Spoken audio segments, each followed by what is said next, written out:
બધા દુઃખ જોયું નથી? શું કે છે? ના, અશાંતિ જોઈ નથી? શું કે છે? અશાંતિ થાય પણ આમ દુઃખ નહીં. એ અશાંતિ જતી રહે, કાયમ ની શાંતિ આવે એટલે આત્મ શાંતિ.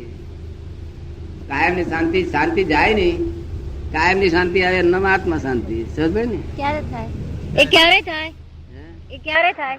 તમારે કરવી હોય તો આ બેન શીખવાડે એ પ્રમાણે ટેન્ડર ભરી લાવજો. જો કરવી હોય તો. ના કરવી હોય તો ઉતાવળ નથી, અમારે ઉતાવળ નથી.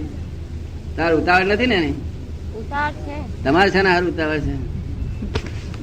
આવતી સાલ કે દુકાળ પડવાનું નથી, હજુ રાત તો આયા કરવાનો છે. શું કે છે? આત્મ શાંતિ એ જ સાચું સુખ છે ને. એ કે આત્મ શાંતિ એ જ સાચું સુખ છે ને. આત્મ શાંતિ એ જ સાચું સુખ છે ને.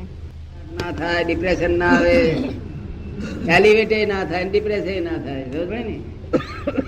આ તો ગરીમાં એલિવેટ, પૈસા કમાયો પસંદ અને હું કમાયો, હું કમાયો, ખોટ જાય તક ભગવાને ગાલી, નહીં તો મારા ગ્રહો ઉઠ્યા છે, નહીં તો મારા છોકરાની બહુ મોર પગી છે, એવું બોલે. બોલે કે ના બોલે હિન્દુસ્તાન લોકો? હા હા બોલો. એ સ્ત્રીને બિચારીને મોર પગી બોલે. કેટલો ભયંકર ગુનો કરે છે માણસો. અને ગ્રહોનું નામ દે છે, ગ્રહો મારા પર ઉઠ્યા છે એવું બોલે. કેટલો ભયંકર ગુનો કરે છે. ગ્રહો આમાં હાથ ઘાલતા નથી. તમે સમજો ને? બહારના ગ્રહો હાથ નથી ઘાલતા, તમારા અંદરના ગ્રહો છે. શું છે? અંદરના ગ્રહો પડે છે. તમે બહાર વાર એ કર્યા કરો છો. તે વખતે કામ થઈ જશે. જો માટે વરદાનમાં નક્કી કરવું. શું કહ્યું? પણ દાદા તો એ પ્રતાપ બીજામાં ના આવી શકે. હજુ 2-4 વાર કાઢે એવું લાગે છે. લોકો કહે છે કે હજુ કાઢશે. લોકો તો 25 ની આશા રાખે. અમને આશા છે ને. લોકો તો રાખે ને બધી 25 ની આશા. પણ હું તો કહી દઉં પરપોટો ક્યારે ફૂટે ક્યારે નહીં. 71 થયા છે, હવે ક્યાં સુધી પહોંચશે? શું કે છે? હજુ રહેશો કે છે? જો અમારા ભત્રીજા બોલે હાથી બોલે.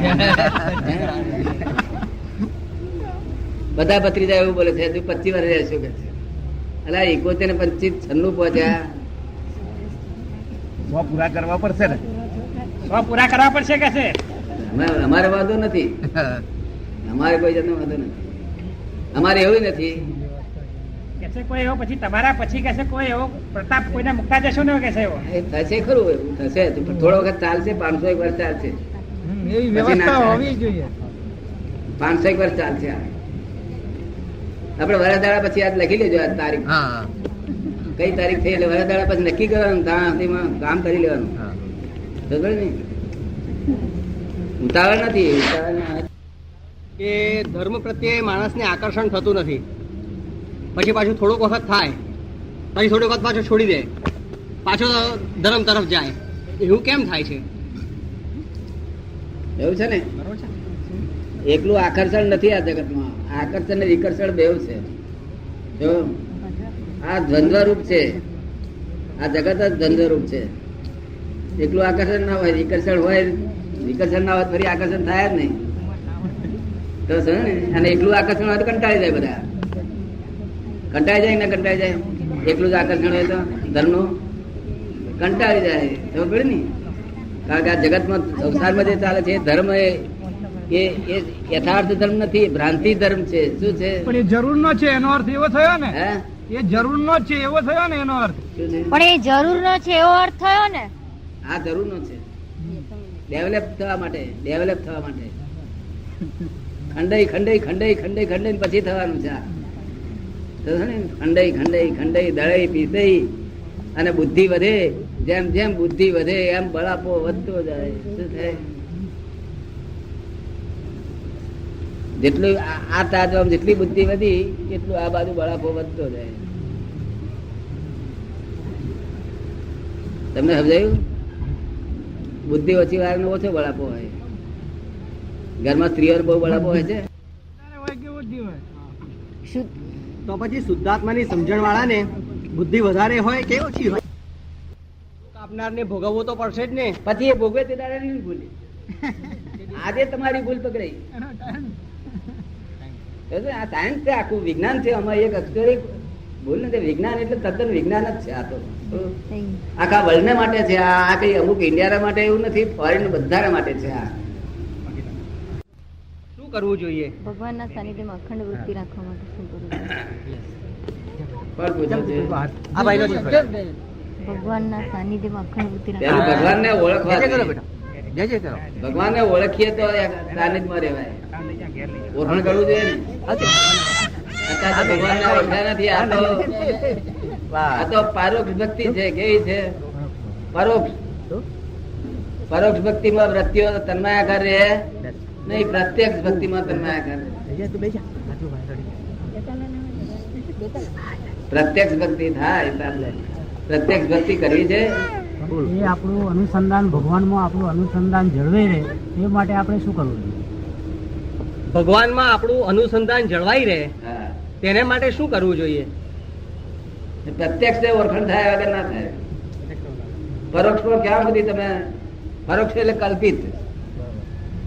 પથ્થરની મૂર્તિમાં આપણે ભગવાન ક્યાં સુધી પરોક્ષની ભક્તિ કર્યા કરીશું? એમાં વૃત્તિઓ કેમ કરી દે?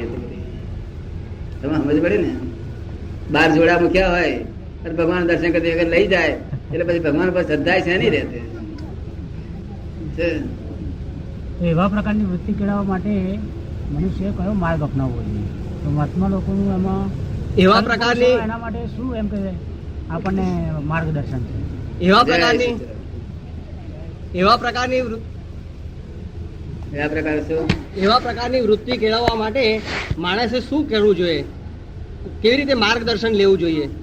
પ્રત્યક્ષ નું ઓળખાણ કરો એકવાર. પ્રત્યક્ષ ભગવાનને પ્રત્યક્ષ કરવા આવે તમારી પાસે આવી જાવ તો પ્રત્યક્ષ તમને કરી આપીએ, પછી તમારી વૃત્તિ અમારે છે. સમજે ને?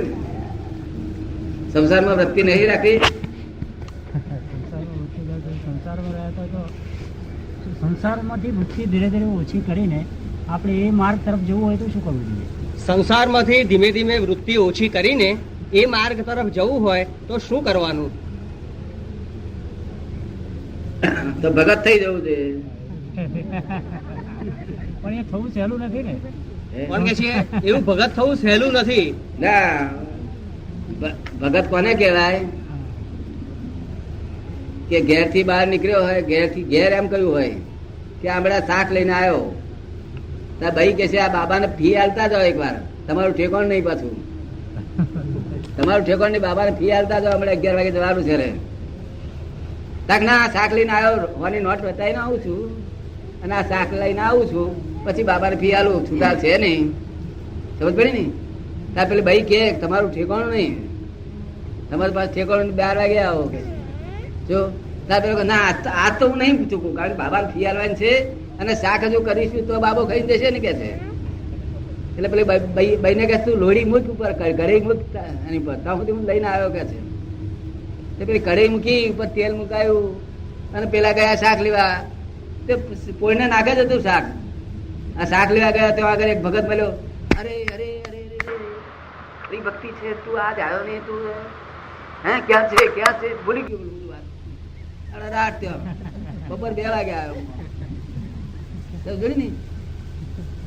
એટલે ભગત બધા ઘેલા હોય. શું હોય? બધા ભગત માત્ર ઘેલા. તમે સમજાય છે? એ ઘેલ છે પછી એને તો પછી ઘેલા બનવું પડે કે છે. હા, ઘેલા બનવું પડે. આમ ડાયા છે પાછા ઘેલા થાવ. પછી ભાઈ શું કે તમારામાં વેતા ના દીઠા મેં કે છે. તો આપણે કઈ બેસ ને આ જમવા દે ને, મને ભક્તિ કરવા દે ને. તાર પેલી કે તમારા વેતા ના દીઠા. એટલે ચમના વેતા મારા દિવસ ક્યાંક નાખે ભાઈ. આપણે ગુનામાં આવે એટલે નાખે.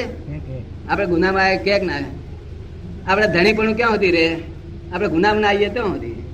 અને ગુનામ ના આયા તો ધણી પણ ઉડી જાય. એટલે આપણે સમજવું પડે જવાબદારી. આ તો ભગત મળ્યો. નરસિંહ મહેતા મોટા, આવા મોટા ભક્ત, મહાન ભક્ત કહેવાય. નરસિંહ મહેતા જ્ઞાની જેવા ભક્ત કહેવાય. તોય પણ ગયેલા હતા. શું હતું? હવે ઉતરે એ વાત જુદી છે, પણ અત્યારે તો ટોચ પર બેઠો છે. શી દશા થાય માણસોની? મોહ વધારે વ્યાપે. શું થાય? અને જેમ જેમ મોહ વ્યાપ્યો તેમ તેમ ખાડામાં ઊંડા ઉતરતો જ ગયો. આ તો ચોલ્લાના પ્રતાપ જરા મોહ વ્યાપ્યો છે.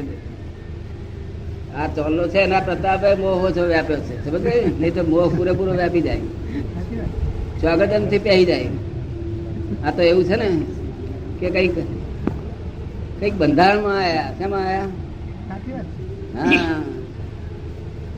અને જેને બંધારણ ના હોય તે જે જોયું તો આગળ એ સ્વામિનારાયણ બહુ કે છે આ આપણા સોફા એ ડિઝાઇન સારી નથી. આ તમારા ભાઈ તો ગયા હતા ને કેવી સર ડિઝાઇન હતી. એટલે હું આ સોફા છે તેમાં તને સુખ પડતું નથી? કાંક ના મેં પેલું જોયું એમાં સુખ પડે છે કે સમજ પડી ને? તે પાછા પેલા લાવવા પડે. સમજ પડી ને? હવે પેલા લાવે ત્યારે છોકરું કોઈ બ્લેડ મૂકે કઈ કાપી નાખે પાછું આત્મા કપાઈ જાય. શોભાન કાપે ખરા નહીં છોકરો કૂદે ખરા એની પર એકડે એને છાતી પર કૂદતો હોય એવું લાગે. એટલે આ મોહ છે ને તે મોહ તમને જ કઈડી કઈડીને તેલ કાઢી નાખે. સમજ ને? આ મોહ જ મૂર્છા કરીને તળી કાઢીને તેલ કાઢી નાખશે. જો ભેદ હોય તો ભગવાન ના હોય ત્યાં. જ્યાં ભેદ હોય તો ભગવાન ના હોય. હા પણ એ ભેદ વર્તમાન ધરાયેલા તો બહુ ચુસ્ત હોય, પણ આ તો સંભેળ બહુ ઊંચી છે, કઈ કુદરત ના ખેલ છે. શું કહ્યું? ખબર નહીં? ઊંચી છે સમજણ. હા. જેને સહેજે આનંદે સહેજાનંદ, જેને સહેજે આનંદે શ્રી કૃષ્ણ ભગવાન, જેને સહેજે આનંદે મહાવીર ભગવાન, જેને સહેજે આનંદે સર્વસ્વ. શું કહ્યું? ભગવાન એક કુંડાળા વાળાનો નથી, એવો બંધનમાં આવે એવો નથી. ભગવાન એ કુંડાળા વાળાનો નથી, બંધનમાં નથી આવે એવો. બંધનમાં આવે જ નહીં કોઈ બંધનમાં.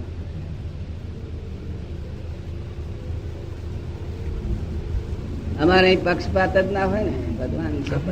એવું કહીએ કે આ વ્યવસ્થિત છે તો પછી ભગવાન કોણ? ભગવાન શું? દાદા એમ કે છે કે આપણે એવું કહીએ કે આ બધું વ્યવસ્થિત જ છે, સાયન્ટિફિક છે, તો પછી ભગવાન કોણ? ભગવાન શું? ભગવાન ભગવાન જ છે. અનંતી શક્તિ છે, અનંત સુખ છે એનું, અનંત જ્ઞાન છે, અનંત દર્શન છે, અનંત અનંત ગુણો છે એમની પાસે. તો શક્તિ એ ભગવાન જે આત્મા છે ને એટલી બધી અનંત શક્તિ છે કે જો એટલી શક્તિ ના હોત ને તો આ મોક્ષે ના જવા દે. આ જે અનાત્માની માયા છે ને તે ભગવાનના બાપને મોક્ષે જવા દેવી નથી. સમજ ને? પણ ભગવાન એ અનંત શક્તિ વાળો છે. કેવો છે? અનંત શક્તિ વાળો. હા. વાક્ય બોલ દઈએ આપણે.